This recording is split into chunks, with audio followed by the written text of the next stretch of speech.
Chapter 22. "Good morning," said the little prince. "Good morning," said the railway switchman. "What is it that you do here?" asked the little prince. "Well, I sort the travelers into bundles of 1,000, the switchman said. "I dispatch the trains that carry them, sometimes to the right, sometimes to the left." And a brightly lit express train, roaring like thunder, shook the switchman's cabin. What a hurry they're in," said the little prince. "What are they looking for?" "Not even the engineer on the locomotive knows," the switchman said. And another brightly lit express train thundered by in the opposite direction. "Are they coming back already?" asked the little prince. "Well, that's not the same ones. It's an exchange." "They weren't satisfied where they were?" "Well, no one's ever satisfied where he is." And a third brightly lit express train thundered past. "Are they chasing the first travelers?" "They're not chasing anything. They're sleeping in there, or else they're yawning, or the children are pressing their noses against the window panes." "Only the children know what they're looking for. They spend their time on a rag doll, and it becomes very important. And if it's taken away from them, they cry." "They're lucky," the switchman said. Chapter 23. "Good morning." "Good morning," said the sales clerk. This was a sales clerk who sold pills invented to quench thirst. Swallow one a week and you no longer feel any need to drink. "Why do you sell these pills?" "They save so much time," the sales clerk said. "Experts have calculated that you can save 53 minutes a week." "And what do you do with those 53 minutes?" Whatever you like." "If I had 53 minutes to spend as I like," the little prince said to himself, "I'd walk very slowly towards a water fountain." Chapter 24. It was now the 8th day since my crash landing in the desert, and I'd listened to the story about the sales clerk as I was drinking the last drop of my water supply. "Ah," I said to the little prince, "your memories are very pleasant, but I haven't yet repaired my plane. I have nothing left to drink, and I, too, would be glad to walk very slowly toward a water fountain." "My friend the fox told me—" "Little fellow, this has nothing to do with the fox." "Why?" "Because we're going to die of thirst." The little prince didn't follow my reasoning, and answered me, "It's good to have a friend, even if you're going to die. Myself, I'm very glad to have had a fox for a friend." "He doesn't realize the danger," I said to myself. "He's never hungry or thirsty. A little sunlight is enough for him." But the little prince looked at me and answered my thought. "I'm thirsty, too. Let's find a well." I made an exasperated gesture.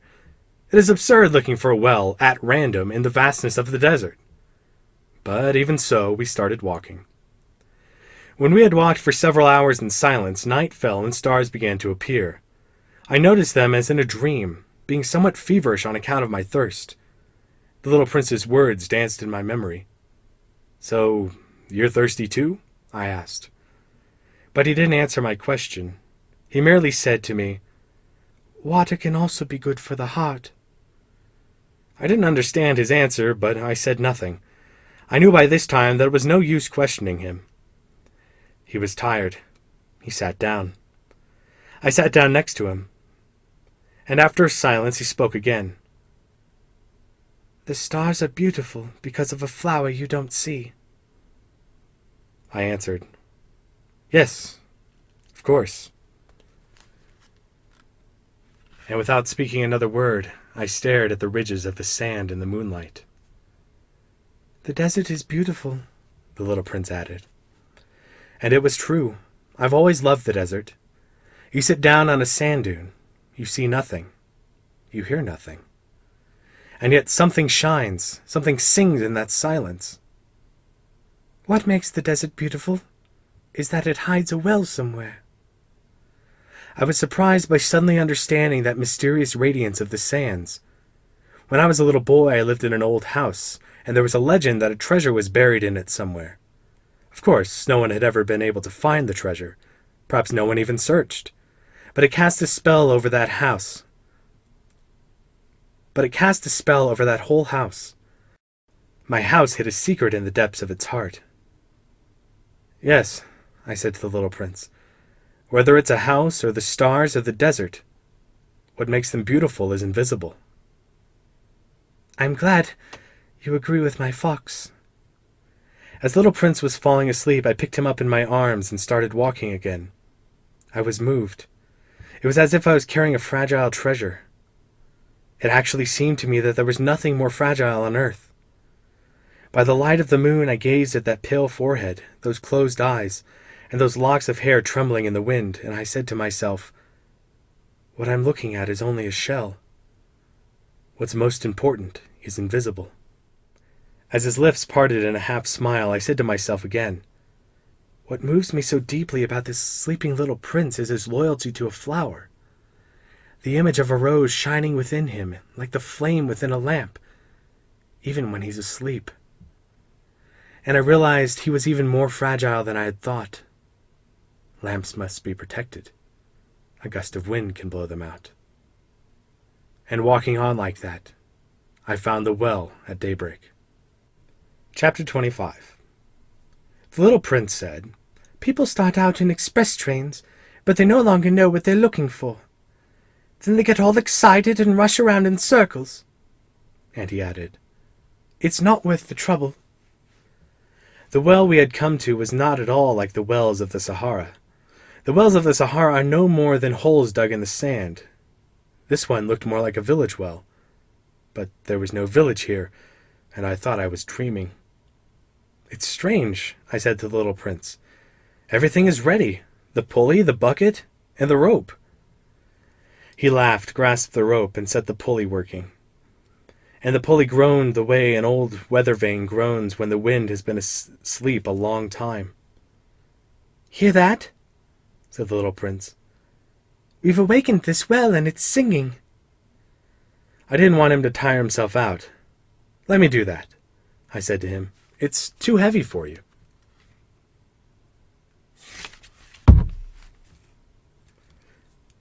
Slowly I hoisted the bucket to the edge of the well. I set it down with great care.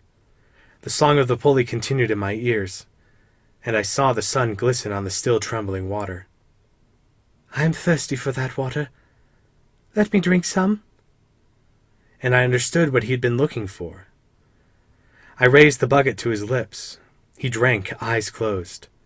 It was as sweet as a feast. That water was more than merely a drink. It was born out of our walk beneath the stars, of the song of the pulley, of the effort of my arms. It did the heart good, like a present.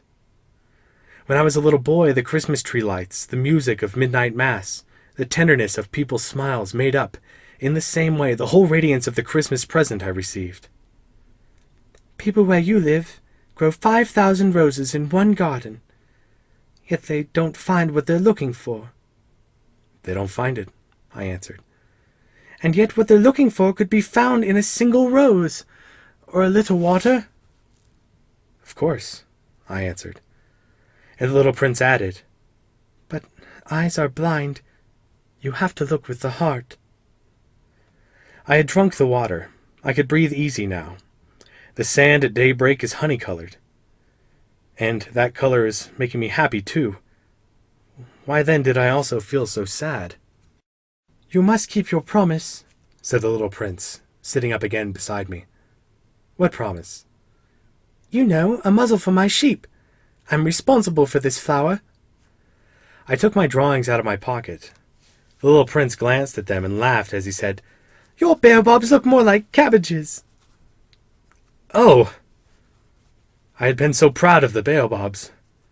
Your fox, his ears look more like horns, and they're too long. And he laughed again. You're being unfair, my little prince. I never knew how to draw anything but boas from the inside and boas from the outside. Oh, that'll be all right. Children understand. So then I drew a muzzle, and with a heavy heart I handed it to him. You've made plans I don't know about. But he didn't answer. He said, You know, my fall to earth. Tomorrow will be the first anniversary. And then, after a silence, he continued, I landed very near here. And he blushed. And once again, without understanding why, I felt a strange grief. However, a question occurred to me. Then it wasn't by accident that on the morning I met you 8 days ago, you were walking that way, all alone, 1,000 miles from any inhabited region? Were you returning to the place where you fell to earth? The little prince blushed again. And I added, hesitantly, perhaps on account of the anniversary? The little prince blushed once more. He never answered questions, but when someone blushes, doesn't that mean yes? Ah, I said to the little prince, I'm afraid... But he answered, You must get to work now. You must get back to your engine. I'll wait here. Come back tomorrow night. But I wasn't yet reassured. I remembered the fox. You risk tears if you let yourself get tamed.